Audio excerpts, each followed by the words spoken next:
বাংলা টেলিভিশনের দুনিয়ায় অভিনেতা সাহেব চ্যাটার্জি সকলের অতি পরিচিত মুখ। তবে অভিনেতা হওয়ার সাথে তিনি একজন সুগায়ক।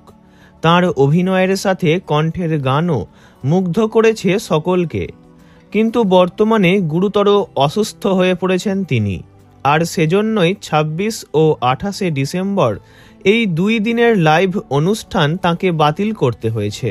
জানা যাচ্ছে শারীরিক অসুস্থতার দরুন ২৫শে ডিসেম্বর থেকে হাসপাতালে ভর্তি আছেন অভিনেতা। সাহেবের পোস্ট করা ছবিতে দেখা যাচ্ছে হাসপাতালের বিছানায় শুয়ে আছেন তিনি, চলছে স্যালাইন। অসুস্থতার জন্য নিজের জন্মদিনও সেলিব্রেট করতে পারেননি। ফেসবুক পোস্টে তিনি জানিয়েছেন, শারীরিক অসুস্থতার জন্য হাসপাতালে ভর্তি হতে হয়েছে, সেই কারণে ২৬ এবং ২৮ তারিখের দুটি অনুষ্ঠানও বাতিল করতে হয়েছে। আমি ক্ষমা চেয়ে নিচ্ছি অনুষ্ঠানের আয়োজকদের কাছে। আশা করব তাঁরা আমার পরিস্থিতি বুঝতে সক্ষম হবে।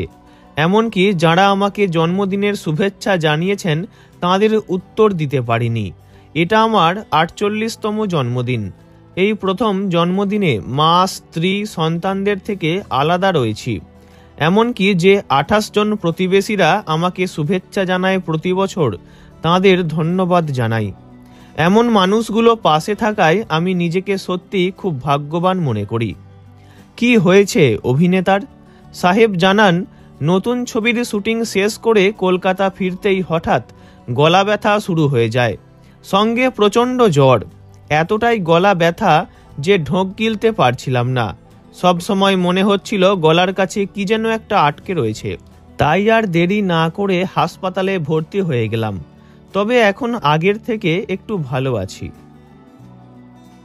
ভিডিওটি এই পর্যন্তই।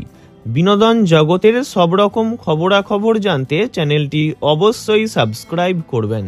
ধন্যবাদ।